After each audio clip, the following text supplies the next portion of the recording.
Sir నేను ఒక సమస్య ఫేస్ చేస్తున్నాను సార్. అంటే అది సమస్య అనాలో అది ఏమనాలో నాకైతే తెలియటం లేదు సార్.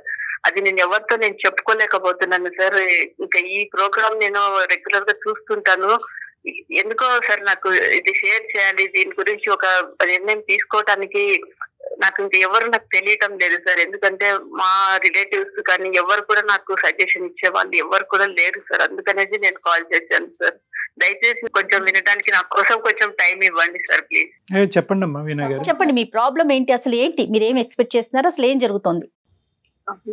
మేడం మాది ఒక చిన్న ఫ్యామిలీ మేడం. నేను హస్బెండ్ ఇద్దరు పిల్లలు ఉంటాము. మేము మంచిగా మా ఫ్యామిలీ బాగా జరుగుతుంది. అంటే మా హస్బెండ్ కూడా మంచి ఉద్యోగం చేస్తున్నారు. బాగుండే వాళ్ళం మేడం. ఒక 2 years నుంచి చాలా కష్టాలు పడుతున్నాం మేడం. ఎందుకంటే ఒక సిచ్యువేషన్ ఒకటి మా లైఫ్ లో అనుకోకుండా ఒకటి జరిగింది మేడం. అదేంటంటే మా హస్బెండ్ కు రెండు కళ్ళు ఒక యాక్సిడెంట్ లో పోయాయి మేడం. అప్పుడు 2 years నుంచి ఆయన బెడ్ లోనే ఉన్నారు మేడం. ఆయనకు సరిగా ట్రీట్మెంట్ కూడా ఇప్పించలేకపోతున్నారు మేడం. ఎందుకంటే మేము ఫైనాన్షియల్లీ చాలా ఒక దిగజారిపోయిన స్థితిలో ఉన్నాం మేడం. ఎందుకంటే ఆయన మాత్రం సంపాదిస్తున్నారు. ఇప్పుడు సడన్ గా ఆయనకి ఇలా జరిగింది కదా, ఆయన బెడ్ లో ఉన్నారు. ఇద్దరు పిల్లలు చూస్తే చిన్న వాళ్ళుగా ఉన్నారు మేడం. వాళ్ళు స్కూల్ కి వెళ్ళే పిల్లలు మేడం. నాకు ఎవరు కూడా సపోర్ట్ చేసే వాళ్ళు ఎవరు లేరు మేడం. మీ వయసు ఎంతమ్మా? పిల్లల వయసు ఎంత? మీ వారి వయసు ఎంత? ఎంతకాలం అయింది పెళ్ళి? సార్ మా వారి వయసు 41 సార్. మీదమ్మా? నాకు 34 ఉంది సార్. 34. పిల్లలమ్మా? పిల్లలు ఒకరు 12 సంవత్సరాలు ఒకరు ఉన్నారు సార్. ఇంకొకరు 14 years ఒకరు. ఓకే ఓకేనమ్మా. మీరు చాలా సంవత్సరాలు బట్టి బెంగళూరులోనే సెటిల్ అయ్యి ఉన్నారు. మీరు చదువుకున్నారా వీణా గారు? నేను చదువుకున్నాను సార్. నేను డిగ్రీ చేశాను సార్. కానీ ఎక్కడ నేను జాబ్ అయితే నేను చేయలేదు సార్. చేసే అవసరం నాకు రాలేదు సార్. అతనే చేసేవారు. అంటే పిల్లలు కరెక్ట్ గా వయసుకు వచ్చి ఉన్నారు. ఇప్పుడు మీ వారైతే కనుక కంటిన్యూస్ గా జాబ్ లోనే ఉన్నారు. బిజినెస్ కాదమ్మా అతను చేసే జాబ్. ఆయన చేసే జాబ్ సార్ అది ఒక సెమీ గవర్నమెంట్ లాగా ఉంది సార్. అదే కంపెనీ. దాంట్లో చేస్తున్నారు. ఆయనకు 40,000 వరకు శాలరీ వస్తుంది సార్. అప్పుడు సమస్య ఏంటండి చెప్పండి మేడం. సమస్య ఇప్పుడు ఆయన జాబ్ కు వెళ్ళట్లేదు. ఇంకా మాకు ఇల్లు జరగడం చాలా కష్టం అయిపోయింది మేడం. ఇంకా నేను కూడా కొన్ని చోట్ల అక్కడ ఇక్కడ ప్రయత్నాలు చేశాను కానీ చాలా తక్కువ శాలరీ ఇస్తామంటున్నారు. అలాగే మా హస్బెండ్ ఎక్కడ వర్క్ చేస్తున్నారో వాళ్ళను నేను కాంటాక్ట్ అయ్యాను మేడం, అప్రోచ్ అయ్యాను. వాళ్ళు ఏం చెప్పారంటే వాళ్ళు జాబ్ ఇస్తామన్నారు సార్. నేను వెళ్ళి కలిశాను సార్ జిఎం గారిని. Very good. వాళ్ళు జిఎం గారు నా ప్రొఫైల్ అన్ని చూసారు. నేను కూడా డిగ్రీ చేశాను కదా, అది చూసారు. వాళ్ళు ఓకే మేము మీ ఫ్యామిలీకి మేము సపోర్ట్ ఇస్తాము, మీకు జాబ్ ఇస్తాము అనేసి వాళ్ళు ఒప్పుకున్నారు సార్. వాళ్ళు శాలరీ అమ్మా శాలరీ మాట్లాడారా? సార్ శాలరీ కూడా ఒప్పుకున్నారు సార్. అంటే నా స్కిల్స్ అవే వాళ్ళు ఇంటర్వ్యూ చేశారు సార్. వాళ్ళకు నచ్చినారు. అంటే నా పర్ఫార్మెన్స్ వాళ్ళకి నచ్చింది సార్. అలాగే శాలరీ కూడా 60+ వరకు ప్లస్ నుంచి శాలరీ స్టార్ట్ అవుతుంది. ఎందుకమ్మా ఎక్కువ ఎందుకు ఇస్తున్నారు మీకు? అంటే సార్ నేను వాళ్ళ కంపెనీకి నేను వర్క్ చేయడానికి కొన్ని నా దగ్గర ఎక్స్ట్రా స్కిల్స్ ఉన్నాయి సార్. సో మీ చదువు మీకు ప్లస్ అయింది అనుకోవాలి, అంతే కదా? అది అనుకోకుండా ప్లస్ అయింది మేడం. అందుకనేసి వాళ్ళకు ఎలాంటి క్యాండిడేట్ కావాలో అలాంటి ఒక క్యాండిడేట్ గా నేను దొరికానని వాళ్ళు హ్యాపీ అయ్యారు మేడం. సంతోషం కదా మేడం? చాలా సంతోషంగానే ఉంది కానీ మేడం వాళ్ళు ఒకటి అడిగారు మేడం. అది ఎలా చెప్పాలో మీకు నాకు తెలియటం లేదు మేడం. వాళ్ళు అంటే ఎవరమ్మా?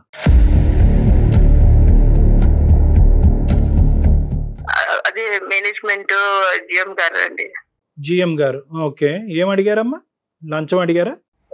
లేదు సార్, లంచం ఏం అడగలేదు సార్. ఎందుకంటే మా దగ్గర డబ్బులు లేవు కదా సార్. వాళ్ళకి తెలుసు మేము చాలా ఫైనాన్షియల్లీ డౌన్ పొజిషన్ మాకు ఉంది తెలుసు సార్. వాళ్ళు లంచం ఏం అడగలేదు సార్. వాళ్ళు సంకోచించకుండా చెప్పండి అమ్మా. అంతే సార్. అది ఏదైనా చెప్పాలో తెలియటం లేదు సార్. నేను ఏమో సార్ నేను మీకు ఎదురుగా అయితే నేను కనిపించాను కాబట్టి నేను చెప్పాలనేసి అనుకుంటున్నాను. చెప్పండి అమ్మా. మీరు పప్పులో కాలేజీకి ముందే చెప్పాలి. ఇలాంటివి చెప్పుకుంటేనే ఇలాంటి సమస్యలకు పరిష్కారం. చెప్పండి, మాకు కొంతవరకు అర్థం అవుతుంది కానీ మీరు విడమర్చి చెప్పండి. అంటే వాళ్ళు నన్ను ఒకటి అడగడానికి ఒకటి అడిగారు సార్.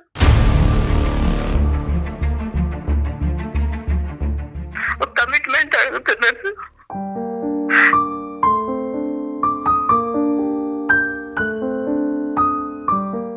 అతను మీకు ఇంతకు ముందు పరిచయం ఉందమ్మా? అంటే మీ హస్బెండ్ వర్క్ చేస్తున్నప్పుడు ఎప్పుడన్నా మీరు కనిపించారు అతనికి ఎక్కడన్నా ఫంక్షన్స్ లో కానీ ఏదైనా?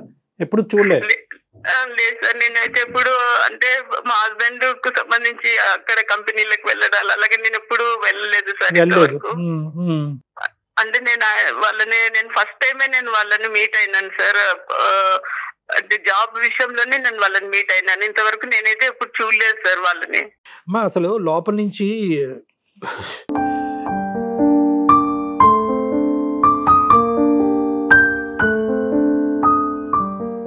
ఒక రగిలిపోతుందమ్మా కోపం. అసలే ఒక బాధలో ఉండి భర్తని ఆల్మోస్ట్ పోగొట్టుకుని అతను మంచం మీద పడి ఉండేటటువంటి ఒక స్త్రీ నుంచి ఒక వ్యక్తి ఇలాంటిది కోరాడు అంటే కనుక నాకేమన్నాలో కూడా అర్థం కావట్లేదమ్మా. కానీ ఫస్ట్ టైమే మీరు కలుస్తూనే ఇది అడిగాడా?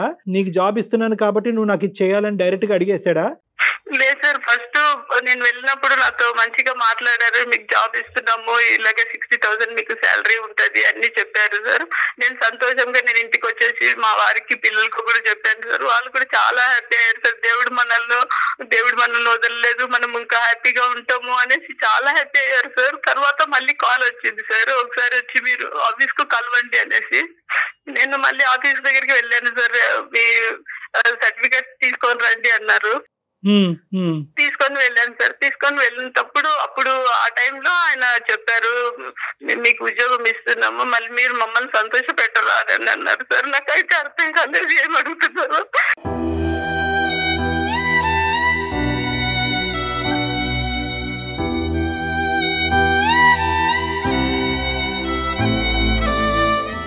అంటే నేను అన్నాను, అంటే సార్ మేము లంచాలు అవి ఇవ్వడానికి మా దగ్గర ఏం లేదు సార్, మేము తీర్చుకుంటాము సార్ ఎప్పుడైనా కూడా.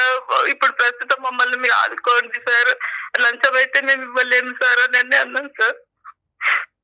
అంటే ఆయన అన్నాను, మేము లంచం అడగడం లేదు, ఒక కమిట్మెంట్ అడుగుతున్నాము, మీకు అర్థమైంది అనుకుంటాను అని చెప్పారు సార్.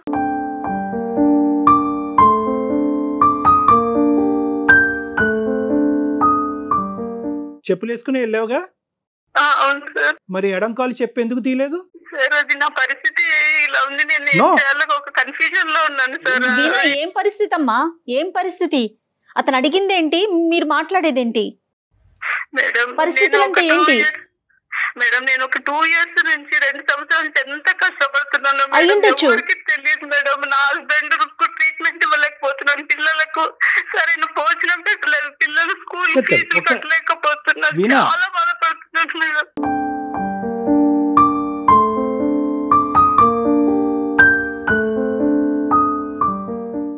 మీ డిసిజన్ మీ చేతిలోనే ఉంది. మీకు ఇష్టమైతేనే మీరు ఈ జాబ్ కూడా మీకు ఇష్టపూర్వకంగా మేము ఇస్తాము, లేకపోతే ఇంకా మీకంటే మంచి క్వాలిఫైడ్ ఉన్నటువంటి లేడీస్ వాళ్ళంతా రెడీగా ఉన్నారు, వాళ్ళకి వెళ్ళిపోతుంది. చూడండి, ఆలోచించుకోండి, మీ ఇష్టము. మేమైతే మాకు కావాల్సింది మేము చెప్పినాము, అది మీ పర్సనల్, మీరు ఆలోచించుకొని మీకు ఉద్యోగం కావాలంటే మీరు ఒక డేట్ మేము ఇస్తాము, ఆ డేట్ కు మీరు మా దగ్గరికి వచ్చేసేయాలి అని చెప్పారు మేడం.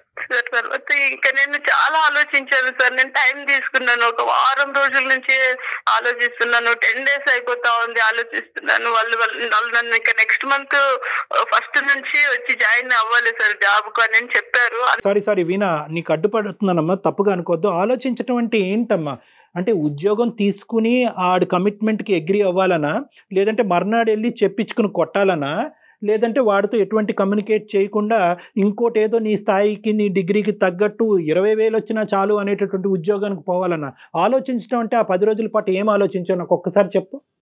సార్ నేను ఏం ఆలోచించానంటే, ఇప్పుడు నేను ఉండే పరిస్థితుల్లో నాకు 10,000 ఒక 20,000 అలాంటి శాలరీస్ అలాంటి జీతం అయితే నాకు సరిపోదు సార్. ఎందుకంటే మా వారికి పెద్ద ట్రీట్మెంట్ ఉంది సార్, 2 కాళ్ళు లేవు కాబట్టి. నీ వ్యక్తిత్వానికి ఎంత వెలకడతావమ్మా?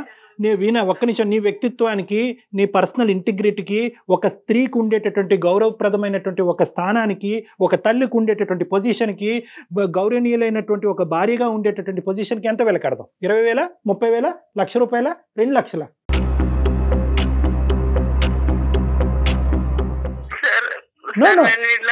సార్ నేను ఒక మాట అంటాను సార్, మీరు పెద్దవాళ్ళు సార్, మీకు అన్ని నాలెడ్జ్ ఉంది సార్, మీరు నన్ను తప్పుగా అర్థం చేసుకోవచ్చు.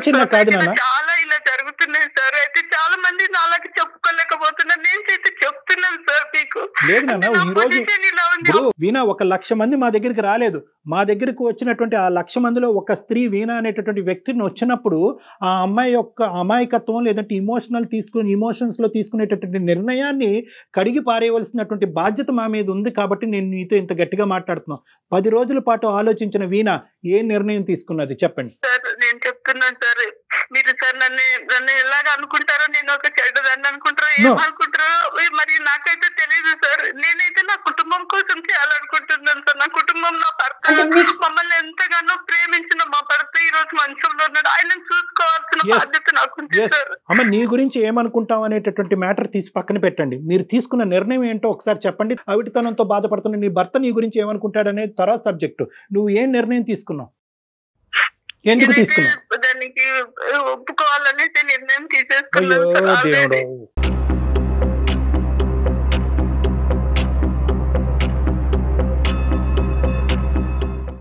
మరి ఇలాంటప్పుడు మరి మాకెందుకు కాల్ చేసావమ్మా వీణా? మెయిల్ ఎందుకు పెట్టారు మీరు? అంటే మీరు చేసేదాన్ని ప్రోత్సహించాలని చేశారా? ఓకే అమ్మా, వెరీ గుడ్, కంగ్రాట్స్ అని చెప్పేసి డాక్టర్ గారు నేను చెప్తాను అనుకున్నారా? లేదు మేడం, నాకు అలాంటి ఉద్దేశం లేదు మేడం. ఇది నేను ఎవరితో షేర్ చేసుకోలేకపోతున్నాను మేడం. నా ఇంట్లో నా భర్తను చూస్తే నాకు దుఃఖం వస్తుంది. కాదమ్మా, నువ్వు షేర్ చేసుకోవటం కోసం చేసావా, సలహా కోసం చేసావా? ఇప్పటి వరకు 12-13 సంవత్సరాల పాటు అబద్ధం ఆడినటువంటి నీ భర్త మంచం మీద కూర్చుని, ఏవండి నేను ఇలా 60,000 జీతం తీసుకునే ఉద్యోగం తీసుకోబోతున్నాను, దానికి ఈ కమిట్మెంట్ కూడా ఉంది అని చెప్పే దమ్ము ధైర్యం నీకు ఉందా నాన్న? నేను అలా చెప్పలేను సార్. నేను లైఫ్ లో అంటే నీ అంతరాత్మకు తెలుసు 60,000 అనేటటువంటి నీ కుటుంబాన్ని తీసి గట్టెక్కిస్తాదనే నమ్మకం నీకు ఎంత ఉందో, నువ్వు తప్పు చేస్తున్నావు అనేది నీ అంతరాత్మకు తెలుసు. కాబట్టి నీ భర్త కళ్ళల్లోకి చూసి చెప్పలేనటువంటి దుర్భర పరిస్థితిలో నువ్వు ఉన్నావు వీణా. ఒక్కసారి దాన్ని తట్టు. బయట సూపర్ఫిషియల్గా మాట్లాడేటటువంటి కనిపించేటటువంటి ఈ బాధలను కాదు, లోపల ఉండేటటువంటి అంతరాత్మ ఈ రోజు కాదు రేపు అడుగుతుంది ప్రశ్నలు, నిన్ను చంపేస్తుంది, ప్రశ్నలతో చంపేస్తుంది నీ అంతరాత్మ. రేపొద్దు నిన్ను పడుకోనివ్వదు, తెన్నివ్వదు, ఒక తల్లి పాత్రలో ఒక భార్య పాత్రలో కూర్చునే స్థానాన్ని నీకెవ్వదు. నీ వైపు నీ అంతరాత్మ పదే పదే వేలెత్తి చూపెట్టి మూర్ఖురాలా ఎంత పిచ్చి పని చేసావు అనేటటువంటిది ఒక భాష వాడుతుంది. అది తట్టుకునే దమ్ము ధైర్యం నీకు ఉందో లేదో ఒక్కసారి ఆలోచించుకో. సార్ చాలా ఆలోచించాను సార్. రాత్రి మొదలు నేను ఇదే ఆలోచించాను సార్. నేను ఏం చేస్తున్నాను ఈ 10 రోజులు నాకు తెలియలేదు సార్. 2 సంవత్సరాల పాటు ఇల్లు ఎలా గడిచింది సార్? చాలా ఘోరంగా గడిచింది సార్. ఎక్కడెక్కడో అప్పులు తీసుకున్నాం సార్. ఆ అప్పుల వాళ్ళకి ఇప్పుడు అప్పులు కూడా కట్టలేని స్థితిలో ఉన్నాము. వాళ్ళు వచ్చి ఒకటే గొడవలు చేస్తున్నారు సార్. దీనికోసమే సార్ నాకు కేవలం నా శరీరాన్ని నేను చూసుకోవడం లేదు సార్. నా శరీరం మలినం అయిపోతుంది. నా ఫ్యామిలీ ముఖం చూసి నేను ఇట్లా చేస్తున్నాను సార్.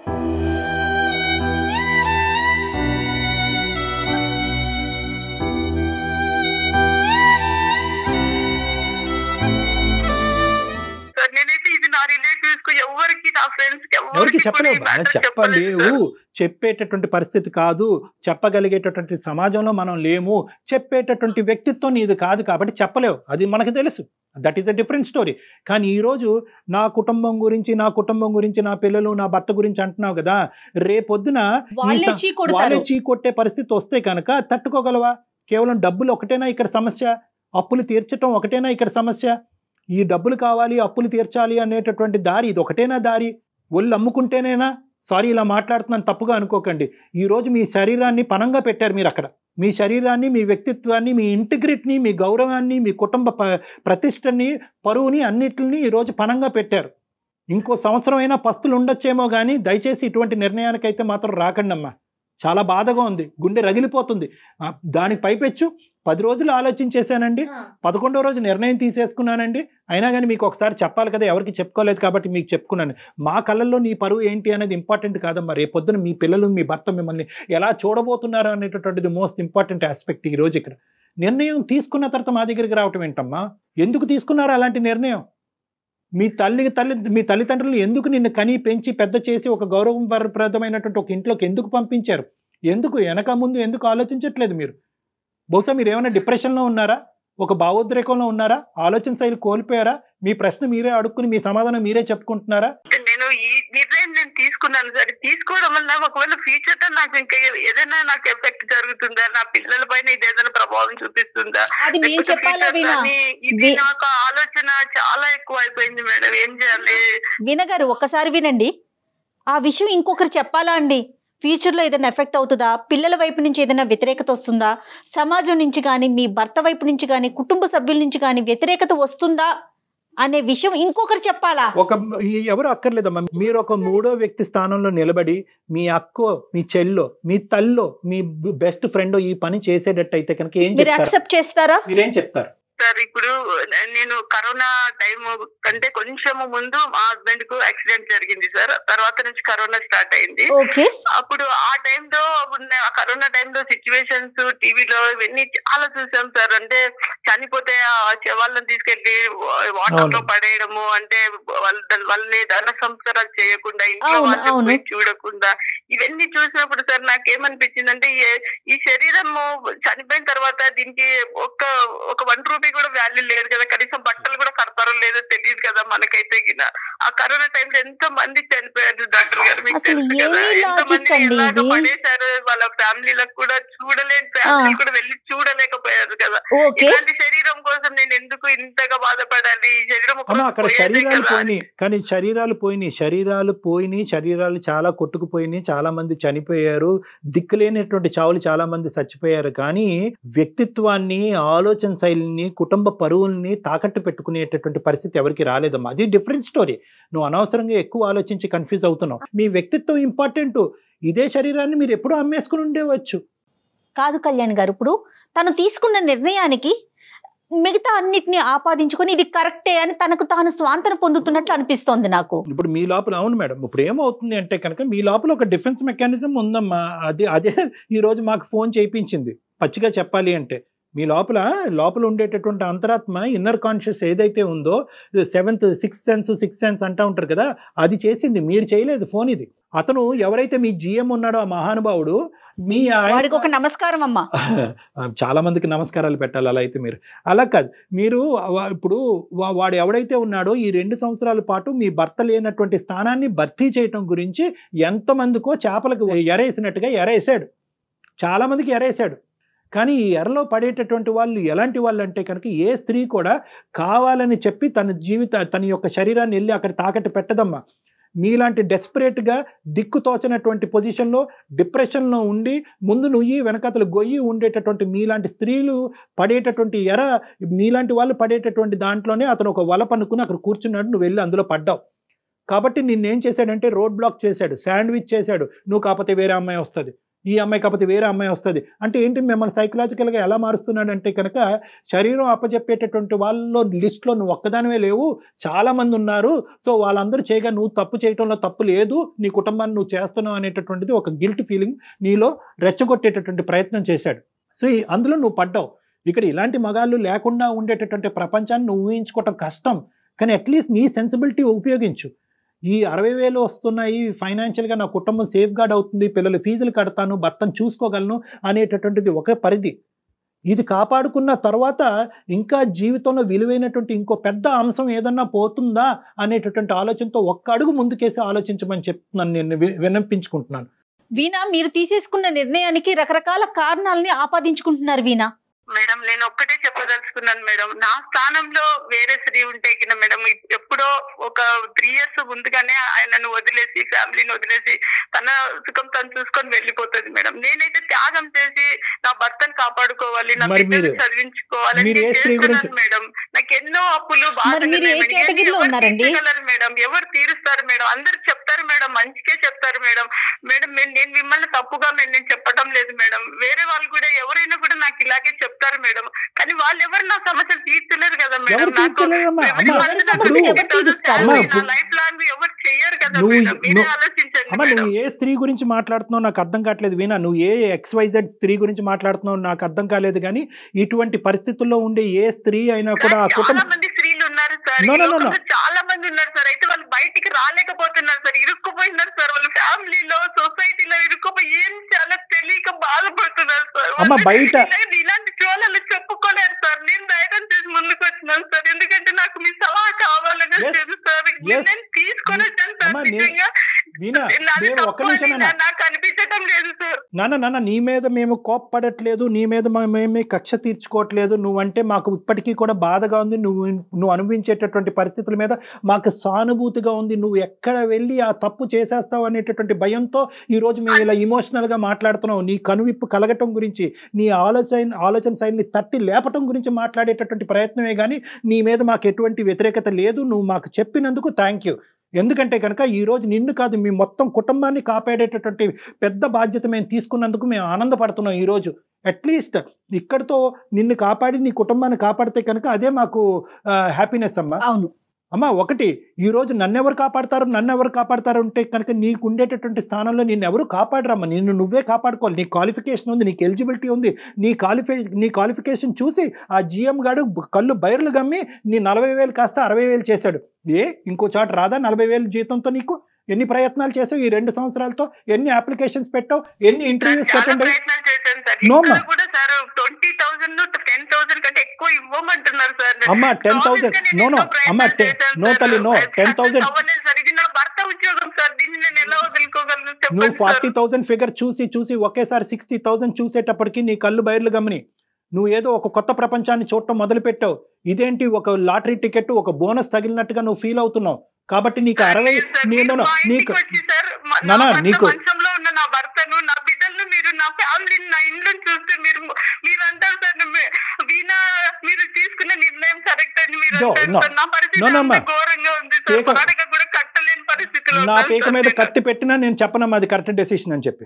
నా పీక మీద కత్తి పెట్టినా కూడా నువ్వు తీసుకున్న డెసిషన్ కరెక్ట్ అని చెప్పట్లేదు. ఎందుకంటే దుర్భర పరిస్థితి నీకు ఉంది, నేను అది కాదనట్లేదు. అది నీ బాధ మాకు లేదు కాబట్టి ఈ స్థానంలో కూర్చొని మేము బిగ్గరగా గట్టిగా మాట్లాడుతున్నావు. నువ్వు చూసేటటువంటి వాళ్ళు చాలా మంది అనుకోవచ్చు. But at the end of the day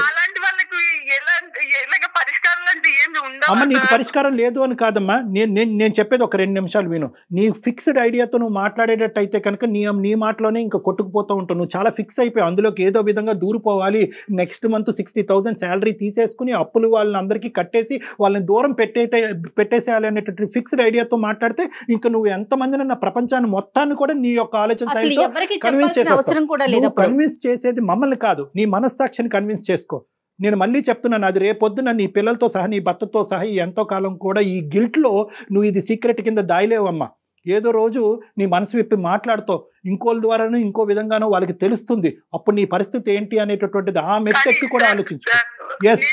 నేనేమనుకుంటున్నాను sir, ఇలాంటి పరిస్థితి ఒక రోజు ఒకవేళ వస్తే వాళ్ళు నన్ను తప్పకుండా అర్థం చేసుకుంటారు. కుటుంబం కోసము, మా కోసము, మా తల్లి అర్థం చేసుకోరమ్మా. ఎవరు ఒప్పుకుంటారమ్మా?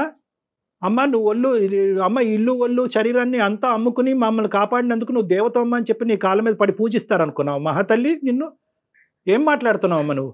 సార్ వాళ్ళు ఒకవేళ సరే సార్ మీరు అన్నట్టు వాళ్ళు నన్ను యాక్సెప్ట్ చేయకపోయినా పర్వాలేదు సార్. వాళ్ళ కోసం త్యాగం చేస్తారా? నా కుటుంబం కోసం చేసినాను అనేసి ఒకటి నీ బాధ నాకు పూర్తిగా అర్థమైంది. నీకు ఉండేటటువంటి ఏ విధంగా ఎంత బాధని ఎంత శోకాన్ని నువ్వు అనుభవిస్తే కనుక ఈరోజు ఇక్కడి వరకు దిగజారిపోయి నువ్వు మాట్లాడుతున్నావు అన్నది మాకు అర్థమవుతుంది.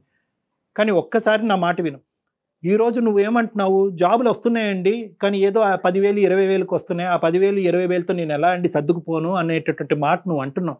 కానీ ఇక్కడ చాలా ఇంపార్టెంట్ పాయింట్ ఏంటంటే ఆ 20,000 ఈరోజు మాకు 20 లక్షల్లా కనిపిస్తుందమ్మా.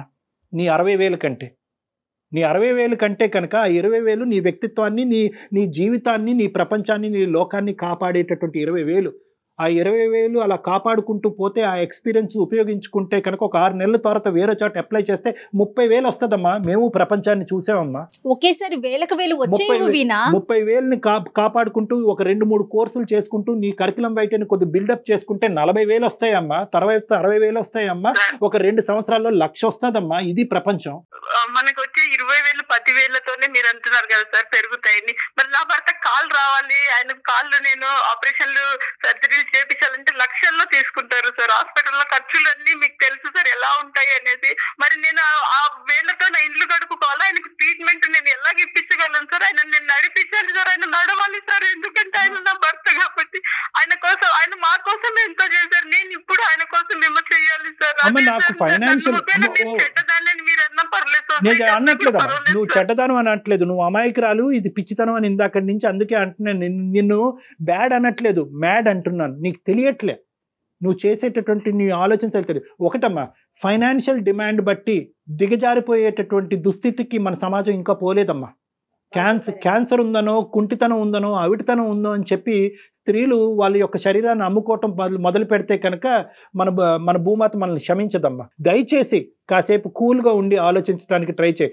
నీ యొక్క హస్బెండ్కి బహుశా అతని అవిటితనానికి మీకు ఫైనాన్షియల్గా సపోర్ట్ కావాలి అంటే మనం ఏదన్నా ఒక స్క్రోల్ ద్వారానో లేదంటే ఒక ఫోన్ నెంబర్ డిస్ప్లే చేసో ఎవరన్నా కాంట్రిబ్యూటర్స్ ఉంటే కనుక, ఎవరన్నా పెద్ద మనసుతో ఉండే దాతలు ఉంటే కనుక వాళ్ళందరి ద్వారా మనం కాంట్రిబ్యూషన్ తీసుకొచ్చి మీకు హెల్ప్ చేసేటటువంటి ప్రయత్నం చేద్దాం. దానికి వేరే దారులు ఉన్నాయి. సార్ ఇదంతా నిజంగా అవుతుందంటారా సార్? అంటే క్రౌడ్ ఫండింగ్ ఇవన్నీ నేను కరోనా టైంలో అప్పుడంతా నేను వింటున్నాను సార్, కానీ నిజంగా అలాగా హెల్ప్ చేసే వాళ్ళు వస్తారా?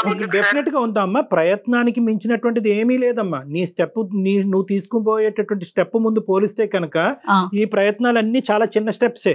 అయితే వీణా ప్రతిదీ ఇలా చిటికేస్తే అయిపోదు, దానికి మన ప్రయత్నం ఉండాలి, ఓపిక ఉండాలి. ఇలా తొందరపాటు నిర్ణయాలు తీసుకున్నటువంటి పరిస్థితిలో ఉండాలి. మానసికంగా కుదురుగా ఉండటం అన్నది ప్రధానమైనటువంటి అంశం అమ్మా.